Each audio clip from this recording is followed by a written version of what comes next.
Welcome to today's open house. My name is Elizabeth Papadopoulos. It's an honor and joy to be with all of you here today. And we have Thalia Sage as our final speaker for today. Thalia's work focuses on the relationship between nutrition and the development and progression of metabolic and endocrine diseases. Thalia is the founder and naturotherapist at Thalia Sage Wellness, a health and wellness consulting practice that brings clients' health back into balance naturally through natural health modalities, personalized assessments, and immersive therapeutic experiences. Thalia has a naturopathic medicine doctor's degree from the Alternative Health College of Canada, a science degree specializing in nutrition and health from the University of British Columbia, and a diploma in applied holistic nutrition from the Vancouver campus of the Institute of Holistic Nutrition. Thalia is currently pursuing her clinical herbalist diploma from Wild Rose Herbal College, and she is committed to providing her clients and students with a deep understanding of the complex relationship between nutrition and chronic disease.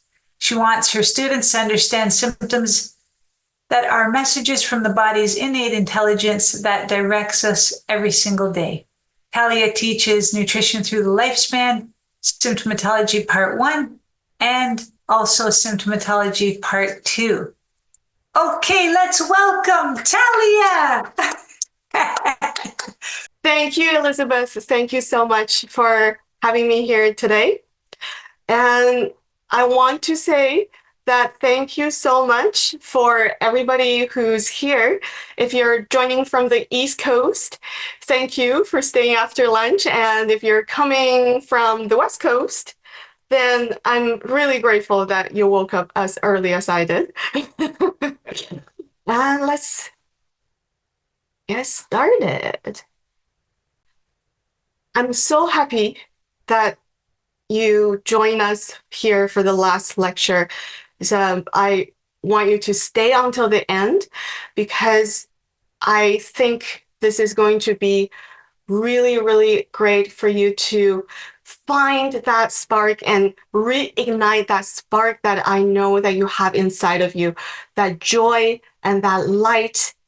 And I really, really look forward to sharing how I can bring you into the world of nutrition and we find that spark together.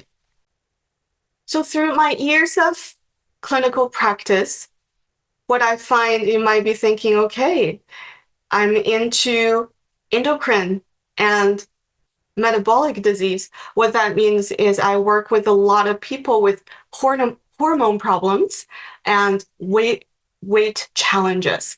And through my time working with my clients, as I build a deeper relationship with my clients, what I find is as much as I love the physical aspect of health, bringing people into the world of nutrition, understand the intelligence with their body and build that connection with their body, I also realize that the mind and the body is connected. So not only that we have the physical manifestations, which is what people come to me, we focus on the physical manifestations. But if we delve into the energetic realm, which from coincidentally, you see that in Western energetic medicine and Eastern medicine as well. So the physical manifestation in typically when clients come to see me, we call them, what's your main complaint? What's your symptoms? If we kind of elevate that understanding of what the physical symptoms are telling us, oftentimes as I go through the client's intake and just getting to know more about their life stories, I realized that it is trapped energy, stagnate energy that begin to attack the body's organs and tissues. Over time, this trapped energy can manifest and build brick by brick into diseases. So let me give you some common observations. So these are observations that I've seen over the years that my interpretation of the energetic and emotional interpretation of these main complaints from clients. Number one goal, I would say most of my clients come to me, whether that's the primary goal or as a auxiliary goal, they often say that they have trouble losing weight or they would feel way healthier, more energetic if they lose some weight. So now looking at people's history, I realized that the weight is actually a form of emotional shield. Think about that the weight, which is made with adipose tissues, is a form of shield armor that people start wearing to protect them from the fear, from traumatic experiences, or complex trauma, which is a form of trauma that's different than PTSD. They're all forms of trauma. Or they've been carrying too much responsibility on their shoulders, literally weighing them down physically and emotionally. Another type of client or another manifestation of trapped energy in the body can show up as lumps in the breast. And that can be benign, thankfully for some, benign lumps or malignant lumps, such as breast cancer, malignant breast cancer. And when you think about the energetic role of the breast provide nourishment and nurtures life. But when that love is not reciprocated or is not cherished, it becomes one-ended. So that energy gets trapped because all that giving becomes sacrifice. It becomes overcompensation, giving too much of yourself, not receiving enough of that emotional nourishment back, and suppressing your own needs to take care of others.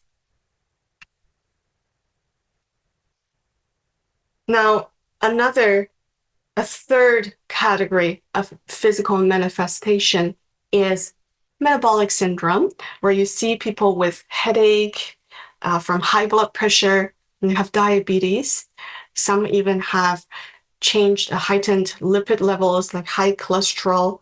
They may have plaques in their arteries. So this type of people tend to be the type of people that have a lot of stress and they have suppressed anger. And what I mean is these can be the nicest people you know, but their anger is directed towards themselves, typically perfectionist, being hard on themselves, and feeling frustrated, having high standards. And then the last group of physical manifestation of energy that turn into disease is digestive issues. What I find that people who suffers from stress, kind of tense stress, anxiety, worried about the future, tend to suffer from digestive issues. Could be ulcer, IBS, IBD, or IBD means inflammatory bowel diseases. So that means Crohn's or colitis, if you heard about those. But those are the digestive manifestation of stress and anxiety. So let's have a chat. Let's have a chat about if you feel relatable to some of these scenarios. You come home and you just want to throw yourself on the couch like this. Yeah.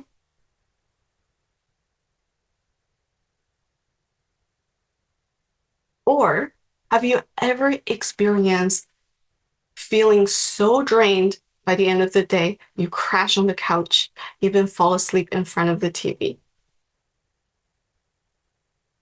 Instead of taking good care of yourself, making a healthy dinner for yourself, maybe doing some stretching, really doing some nourishing activities. Any of you here doom scrolls? You can raise your hand if you fall into this category. If you find, go to your phone and find, oh my goodness, I've spent over 2 hours each day on average on the phone. It's like, what am I doing with those 2 hours? You ever find yourself doom scrolling? Twitter, it's not Twitter anymore, it's x.com. Facebook, maybe Instagram, maybe YouTube. And that can even take up time for your rest and reduce sleep quality. Do you ever seek comfort? Do you ever crave for that comforting feeling of a warm cup of tea, a coffee with some sweets to reward yourself?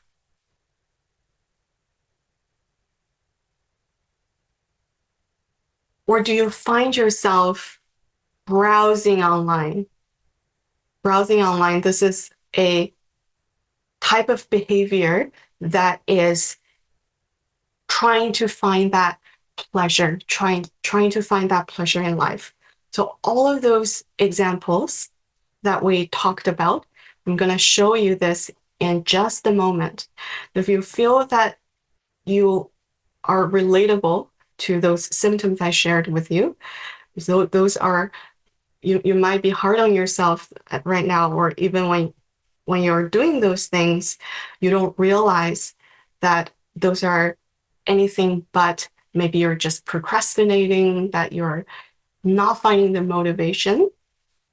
But if you find yourself doing that more and more, think about last year, think about the year before.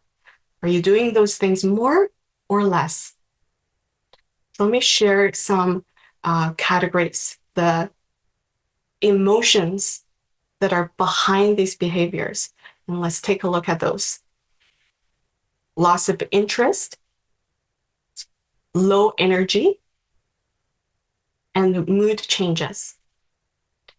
So those behavior that if some of you find that you're doing that more and more compared to yourself a year ago, even 6 months ago, then these may be at the core of those increasing behaviors, your body trying to self-remedy, looking for pleasure and reward and joy and happiness. So let's take a look at the definition of loss of interest. So loss of interest can behaviorally manifest as procrastination. So instead of spending some time making that very, very nourishing food for yourself, you order takeout, or you put off doing exercise. You start doom scrolling on the phone because that's a way the body try to release that pressure valve. Or you find yourself feeling distracted, or you don't find that you can gather the concentration to put it into something productive or something that you love, that brings you joy. It's a form of self-abandonment, which that means abandoning what's in your best interest, and a general sense of hopelessness, that you're not excited about the future. There could be also low energy. It could be a sign of low energy. Because I have a lot of clients come to me and say, Thalia, I just don't have the energy, right? Have you ever talked to your friends and they say, I should eat better, right? They're shooting themselves a lot. They're saying, I just don't have the energy, right? I know what's good for me. I know what's right for me, but I just don't have the energy. Or come home by the end of the day feeling like you just want to throw yourself on a pillow or on your couch, feeling drained and just depleted by the end of the workday. So these symptoms can be categorized under low energy. And when the body senses low energy, when the body is in that low energy state, the body naturally is wired to seek more energy. So that's why people start to comfort themselves with carbohydrates. So that means pasta. Carbohydrate doesn't mean it has to be sweet. That means chips, pasta, etc. And low energy can also manifest in low energy in your muscles. That means muscle tension, shoulder tightness, that neck pain, that kind of thing, lower back pain, and mood changes. So people might blame it on themselves, such as irritability, feel like they have social phobia, that they don't want to put themselves out there, if you feel me. And there's lack of motivation to, what's right for you, what's going to push your life forward, but not finding the motivation or energy to go ahead and do it, and trapped in these feelings of anxiety and worry. And when all of these categories of emotions, they start to bottle up, they start to build, and they start to increase in a person's life, what happens is, over time, these feelings become depression. And these feelings of loss of control, loss of hope, becomes anxiety. So those categories that we looked at before is based on the recent updates of the Diagnostic Manual for Mental Health and Mental Disorders. And all those three categories are overlapped. There's some degree of overlap between depression, anxiety, and ADHD. If you want to just go, we're going to go back for 1 second, just so you get a sense, you get a conceptual sense of what I mean by that. There's lots of overlap between these diagnoses.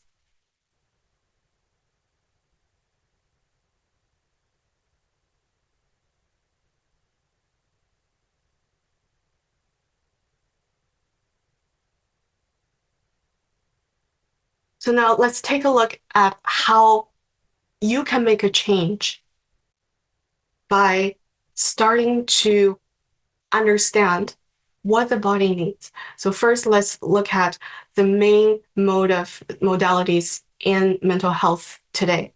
So in Canada, if people approach their healthcare practitioner or healthcare provider, that they come to their provider with these symptoms, oftentimes they get referred to a specialist. If they're diagnosed with mood disorder, that means anxiety, depression, or if they have more of that focus, concentration, memory, might get specialists diagnose them with ADHD, which is on the rise, by the way. Adult diagnosed ADHD is increasing more and more these days. So ADHD is not just for school-aged kids, but also that impact adults as well. The main mode of help from the mainstream medical approach is still lacing the nervous system with chemicals. And what these chemicals are called, they're called psychotropic drugs or mood disorder prescriptions. So I know there's lots of data. I'm going to, in the Q&A session, I can walk through with you a little bit more in detail. I'm going to point out some of the highlight from these graphs just to give you a sense of the state of mental health in today's world. Okay, so compared to the mid-1990s, 1996 to mid-2010s, the amount of people taking these psychoactive or mood disorder drugs has doubled. Okay. And that trend, unfortunately, corresponds in the youth population as well as the elderly population. The trend of young people taking stimulants, that means for ADHD medications, antidepressants, and antipsychotic medication has more than doubled.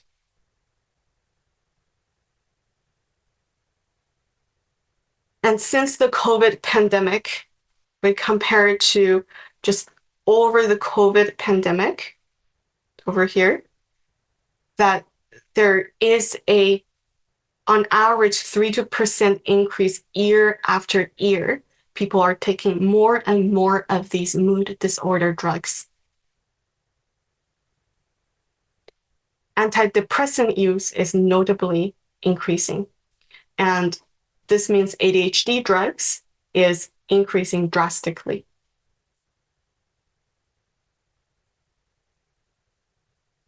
And I don't have all the answers, but one of the ways to look at it is, although life in today's world is like everything is just within the reach of a click of a button. We want something, you go on your phone, it comes within the week, yeah? And food becomes ever so much more abundant. Your ability to select a variety of food from different cultures, you're able to get so many things just right at your fingertip. If you want to talk to your friend, very easy, you can connect with them very quickly, just text them or whatever young people do these days. On social media, you can get in touch with people from across the world right away. Life today arguably is a lot more convenient, but with that convenience comes with changes to the way people interact and to the way that we find our tribe, our community, and our sense of security and belonging in today's world, especially tough for young kids, I feel for them.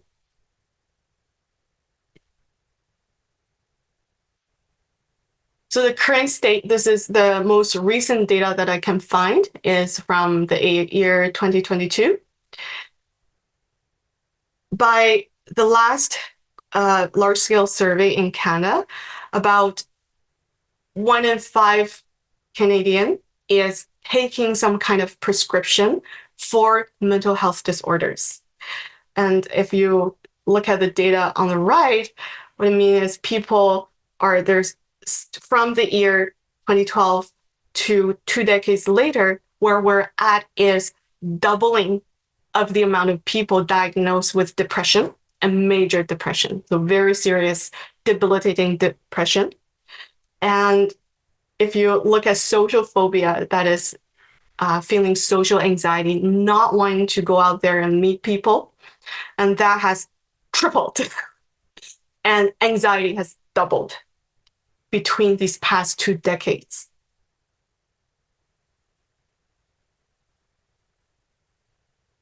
So now, at this time, I want to thank you for listening, and I want to invite you into this whole world of nutrition where there are very concrete strategies and things that you can learn about yourself, that you can do very actively to creating nourishing emotions. It is my belief that, and I say this coming from someone who actually felt these symptoms and was struggling with these issues myself, I just want to share with you that I'm so grateful that I'm able to come into this world of nutrition. Do you know why? Is because this world has built a channel for me, has given me tools to be able to actually unlock those that nourishing emotions. So that's a concrete start of my mental health journey. And I want to share from my personal experience, as well as from practical experience, clinical practical experience, to share with you what are some of the areas that we can work on together to start unlocking that spark from within you. So this one, you may or may not have heard that our gut actually is like a second brain. In the Western world, when we think about mental health, emotional health, we think about, have you seen a shrink? Have you get your head shrunk by a doctor? We often, in Western medicine lenses, we often treat mental health disorder as a brain disorder. And that idea is actually how it's being approached today with over describing and over prescribing and under treating is because we're operating on very outdated understanding about mental emotional health. Our gut is our second brain. And I don't think you need any scientist to tell you that. Why? Have you ever went on a hike and there's some wild creatures in the woods? Do you get that feeling? Or if you meet somebody, whether that's via work or in a social situation, you're like, I like that person. I know I can become friends with that person. Why? Because I got a gut feeling. If I ask you if I want to borrow, I'm kidding, okay? By the way, I'm not. But if I ask you, I'm gonna want to borrow $1 million from you, do you get that gut feeling? It's like you're taken back. We just met each other and you're asking for $1 million. So that's exactly because our mood is heavily influenced by the brain that we have in the gut, if you call it a brain. So let's talk about how your gut feeling is a very, very major aspect of your mental emotional health. So first, let's talk about the little bugs, and I'm going to discuss the good ones and the bad ones.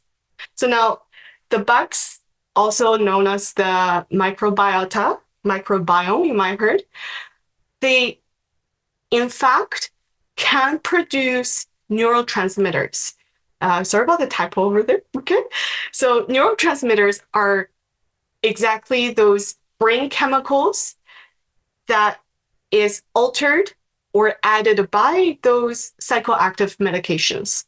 So when people take psychoactive medications for mood disorders, they're either manipulating or lacing their nervous system and the brain with these neurochemicals. It's trying to alter the metabolism, trying to manipulate the metabolism of these neurotransmitters. Neurotransmitters can create emotions from a mental health perspective. It can produce emotions and feelings within us. These are feeling chemicals, emotion chemicals, which we will go to look at the details in the couple slides after this. So these gut bugs, these bugs in our gut create feelings. Isn't that cool? And these bugs that give you that gut feeling is also very necessary. The right guys, the right bugs can unlock the necessary cofactors to produce neurotransmitters. So in two ways, gut bacteria is at the very, very core of generating that gut feeling for you. So not only they make it, but they also enable you to get those necessary nutrients from the food that you eat. A lot of people say, eat a very good diet, why I'm not getting ABC results. I'm not like, I eat a B12 rich food. I eat meat. I eat B6. I have B9. I have all of these nutrients. If you type in their food journal into the USDA database, you're going to end up meeting the RDA, which is what the government think that you need to maintain life. But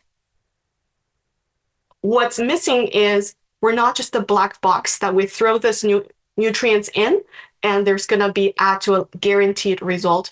What happens is if the gut bacteria, the good and the bad balance is off, you're not even going to be able to get these nutrients. They just come through the body. And the second way you get that gut feeling is by inflammatory signaling coming from the gut. Do you know that 80% of your immune system lives in the gut? So when people have inflammatory problems, whether that's arthritis, whether that is depression in this case, we often one of the key areas that work on with the client is to delve into imbalances in the gut, because that inflammation in the gut, that because it's 80% likely that inflammation comes from your gut, can increase inflammation in the brain. And an inflamed brain is an anxious brain, is a depressed brain, and it's a brain that does not know how to grab nourishment from the blood in the brain. So that's ADHD. One of the physical features of ADHD is your brain, especially in the prefrontal area where you do a lot of learning and focus and processing, that you're not getting that nutrients like currency that you can get. You're not able to get that. So that's why people have trouble focusing and concentrating, etc. The key takeaway, inflamed brain is not a happy brain. You might be wondering, okay, how does that inflammation, if I got the gut inflammation, I've got gut bacteria imbalance, how does it go up there? How does it travel from down here to up here? So there's a highway system. If you look behind, it's this kind of web system that branched out from the base of the brain. This is your vagus nerve. This vagus nerve is a very, very responsive two-way communication system, and it tells the gut how to respond to your feelings, that your perception from your brain, and it can generate, it can transport good stuff like neurotransmitter. It can transport good feelings up to your brain, but it can also transport bad stuff like inflammation, neurotoxic chemicals up to the brain. So what I find that people with depression, anxiety, and ADHD, oftentimes two-pronged approach. Not only we take a look at how do we actually help with their neurotransmitter levels that can support positive changes in their mood, but we also look at how do we look at these gut flora. And when I do my functional testings, I often realize that people with ADHD, depression, and anxiety have very, very significant difference compared to those people without these diagnoses. And those differences look like they have more candida. Candida is a type of yeast which make you crave to have more sugar and give up on yourself. And there's more E. coli bacteria. There could be C. difficile bacteria, and all of which does two things. So these bad bacteria, they zap these nutrients. They take away the nutrients you need to make good neurotransmitters. I don't care what type of psychoactive medication that people take, it only lays the nervous system and manipulate the nervous system. It does not give you more neurotransmitters. It only alters how you deal with your current neurotransmitters. So that's another aspect a lot of people don't know, is you need the nutrients and your healthy gut to make a good gut feeling. Just altering your nervous system with chemicals is not going to make people happy. So now let's talk about how our gut can manipulate our feelings. Yeah.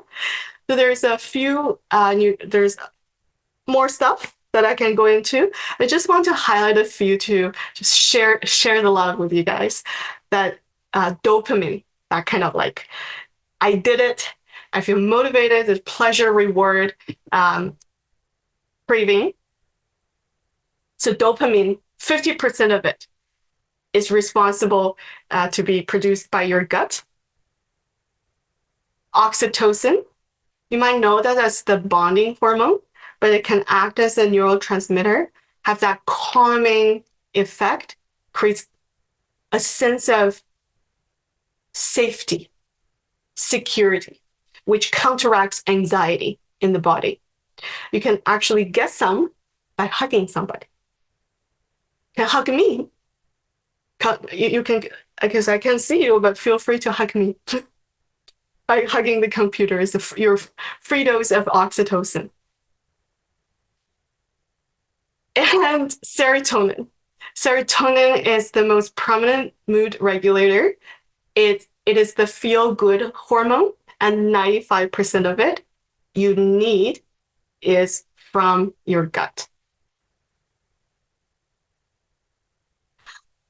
Now, if you ask me, okay, if we zoom out a bit and look at the bigger picture, okay? It's like, okay, so what actually constitutes my happiness? How can I take control of my happiness and start building these positive feelings and nourishing emotions? How do I actually create that for myself? How do I ignite that spark?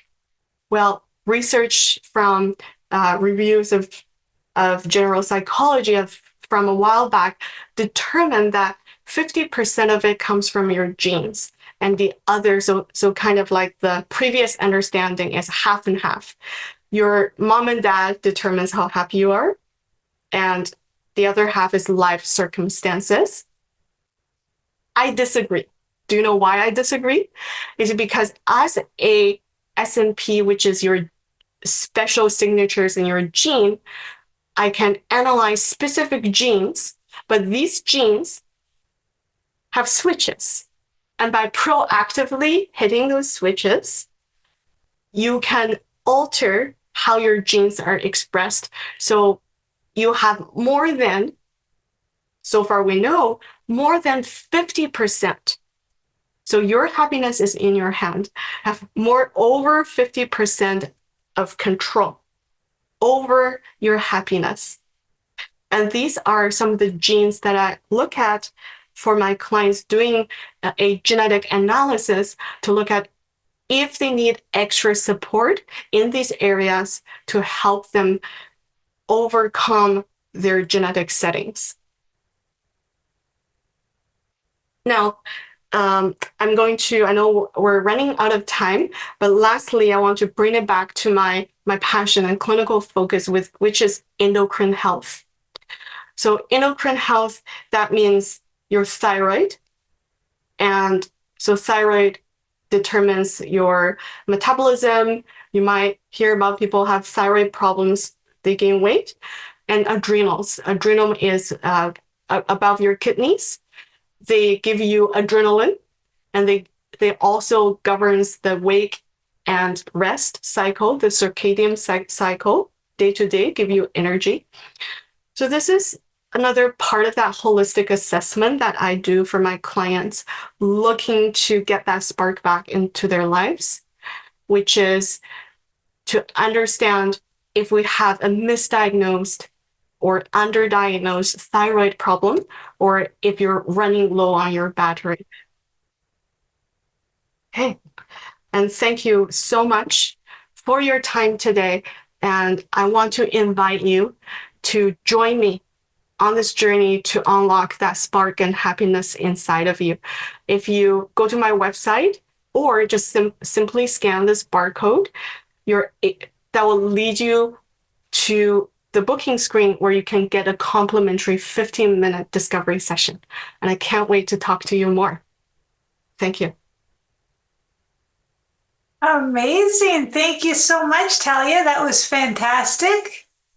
And today, Thalia has been very generous in her giveaway. She is offering a complimentary 30-minute discovery session, a functional review of your lab work, and also a secured spot in her upcoming Ask Me Anything session on metabolic health. And the value of this is $190 in total services. And today, the winner is For all the participants that were live on Thalia's talk today is Darren Malinchuk. Congratulations, Darren. So we will connect you with Thalia, and you can get all that detailed information from her. And Thalia, we did have a question here from Susan. What about autoimmune as a category? Ah, I see. Autoimmune, I feel so passionate about. I want to clarify on this question so that I'm addressing Susan's question properly. Could you clarify, is that question about what do I think about autoimmune, or how does autoimmune affects mental health? If you could elaborate on that. Sure. Susan, if you could just type in the specifics of your question, that would be awesome. And then while Susan is doing that, Talia, if someone had some form of sensitivity to taking B vitamins, for example, because I know B vitamins are fantastic for energy, fantastic for getting all those biorhythmic, functions all up to speed and increasing our cell metabolism and some incredible, effects within the body. What if someone did have a sensitivity to B vitamins? What would you recommend for them? I love that question. And I've been waiting for a very insightful participant to ask this question. So let me get into this. B vitamins has clinically shown to be a very, very effective conjugate therapy, along with other psychoactive medication for anxiety, depression, as well as schizophrenia. So what that means, there's human clinical trials where there's real patients involved. So not only they take their own medication, people who take on top of that a B vitamin supplement, nutraceutical supplementation, have better disease outcomes.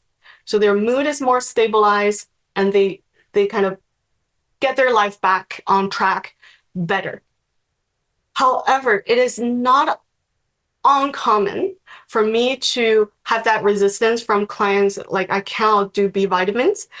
So here's what I will say to them is, number one is not all B vitamins are created equal. So what that means is I have over 5 years, I no longer work with any supplement companies, and it's very important with me that I do not have any kind of like contractual relationship with supplement companies.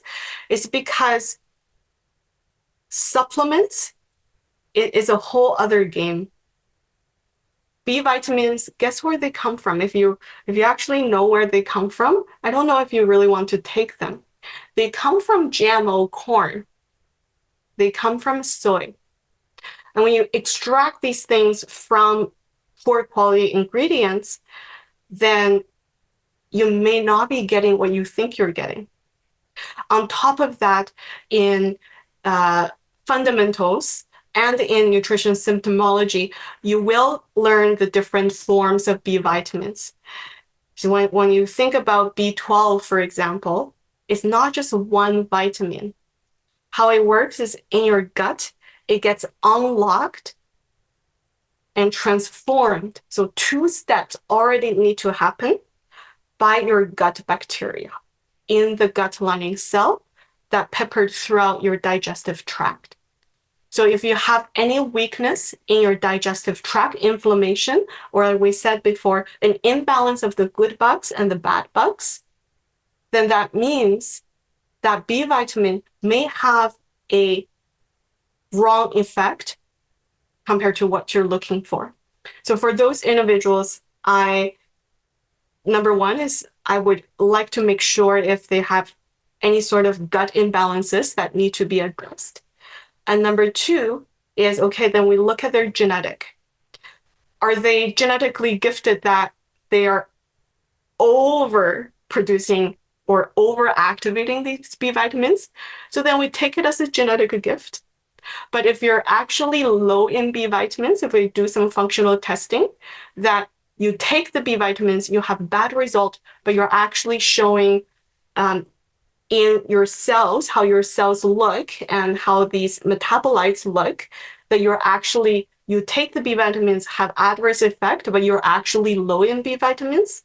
In that situation, or say as we're addressing these back end issues, we can help you get some organ supplementation. One of the best ways is liver supplementation. I know like eating liver is better, but if you can start with some liver capsules, that's where I would start. I hope that's helpful. Very helpful. Very helpful. Thank you, Thalia. That was very, very, very informative, and knowing where B vitamins come from. Rebecca mentioned here she heard that people with a mother-father genetic mutation have to watch their folic acid and B vitamins. Did you have any comment on that? Absolutely. It's not a mutation.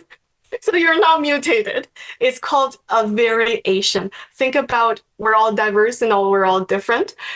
I happen to have, so there's like people who's really gifted that they're making a lot of their B vitamins. Think about it that way. And then people that's really, really not gifted. And there's some people in between. And I'm like somebody in between where I'm not the best. Like genetically, I run the tendency, if things are not optimal in my body, that I run the tendency to be deficient in these B vitamins. So for me, it's very important to not only make sure my gut is optimal, the good and bad, and then I don't have inflammation in my gut. On top of that, just support your body with good quality vitamins and nourishing organs. Mm-hmm. Everyone is different. And you keep in mind, Rebecca, you have over 60% control. Those are not mutations because those are not written into your DNA. Those are just features like switches that you can switch on and off. Perfect. And Susan was asking what emotions and feelings suppression are associated with AI. How does AI impact mental health? I got it. Yeah, thank you. AI, I think, is autoimmune diseases. So autoimmune diseases, 70% of autoimmune diseases are diagnosed with men or women, if you have to take a guess. 70% autoimmune diseases are given to women. Let that sink in for a little bit. And if we look at our world today, as women in today's world, how hard is it like to be a woman in this world? Like how do we interact with the world? Is it, if you think about one of the earlier slides, that I find people that are overgiving, sacrificing themselves, and almost too nice, too kind, too loving are women, right? And what is the energetics of the immune system? Immune system is an army. It's your body's defense system. So energetically, if people have an autoimmune problem, likely they have an energetic emotional defense problem. So what that means, to put it in human language, that means you have a boundary issue. And autoimmune is what the body attacking itself, is that inflammation, that anger targeted to oneself. And autoimmune is too wide, too broad. So I would have to understand a little bit better about what is the diagnosis. Although autoimmune, I've seen clients with multiple diagnoses of autoimmune because it can be systematic. So, but energetically overall is the emotional of that is a immune system that attacks oneself, and one does not have a good protection. Their immune system does not protect them. Boundary issues. Beautiful. Very well said, Thalia. Thank you so much. That was fantastic. Loved your presentation. And Thalia teaches symptomatology part 1 at the Institute of Holistic Nutrition. She also teaches part 2 and lifespan and nutrition and preventive, right, Thalia? Preventative, yeah. And That's right. Yeah. So we want to thank everyone for being on with us here today. It was a spectacular afternoon. Thank you so much to Tahlia for being with us as our final faculty speaker. Please reach out to us. We would love to answer any questions that you may have about our program or anything else you would like to know. We did put the link in there if you wanted to book a program advisor session to get any more details about the program. And lots of great feedback for you here, Tahlia. Everyone is saying thank you for your answers and great presentation. Thank you so much for spending your Saturday with me. I can't wait to connect with you more. Yes, absolutely. Yeah, you're welcome. Thank you to everyone for your beautiful messages on chat. It's been our pleasure to be here. And wherever you are, I pray you have beautiful rest of your Saturday and outdoor activities and lots of holistic health virtues that we keep dear and true to our hearts. Okay, everyone, thank you so much. And we look forward to seeing you soon again. Bye-bye.